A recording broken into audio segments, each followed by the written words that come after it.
આજરોજ ફરિયાદી અલ્તાફ મોહમ્મદ હુસેન હિંગોરા રહેવાસી ખીરસરા વિંજાણ તાલુકો અબડાસાવાળાએ કોઠારા પોલીસ સ્ટેશનમાં ફરિયાદ લખાવી કે મિયાણી ગામે પોતાની લીઝ આવેલ હોય અને આ લીઝનો મુખ્ય માર્ગ આરોપી હિટાચી મશીનથી બંધ કરતા હોય, જે બાબતે ઝઘડો થયો અને આ બાબતે કોઠારા પોલીસ સ્ટેશનમાં ગુનો દાખલ કરવામાં આવ્યો, જેમાં 6 આરોપી નામજોગ તેમજ 15 અજાણ્યા આરોપી સંડોવાયેલ હોવાની ફરિયાદ દાખલ થયેલ હતી, જે અન્વયે લોકલ ક્રાઇમ બ્રાન્ચ પશ્ચિમ કચ્છ ભુજના પોલીસ ઇન્સ્પેક્ટર AM મકવાણા તથા police sub inspector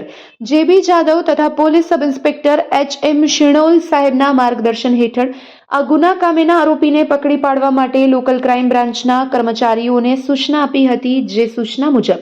local crime બ્રાન્ચના કર્મચારીઓની અલગ અલગ ટીમ બનાવી આ ગુના કામેના આરોપી શોધવા માટે તપાસમાં હતા. તે દરમિયાન હ્યુમન સોર્સિસના આધારે તથા ટેકનિકલ માહિતીના આધારે કુલ 8 આરોપીને પકડી પાડી આગળની કાર્યવાહી લોકલ ક્રાઇમ બ્રાન્ચ દ્વારા હાથ ધરવામાં આવી છે. પકડાયેલ આરોપી ગફુર હુસેન પડિયાર, અજીમ જુસબ પડિયાર, સલીમ આદમ પડિયાર, હાફિઝ કાસમ પડિયાર, જુસબ ઉર્ફે બુઢા મીઠુ પડિયાર, અલ્તાફ સુમાર ખલીફા, મંજૂર હુસેન જુમા હમીર પડિયાર અને હમીદ જાન મહમદ હિંગોરાની અટક કરવામાં આવી છે અને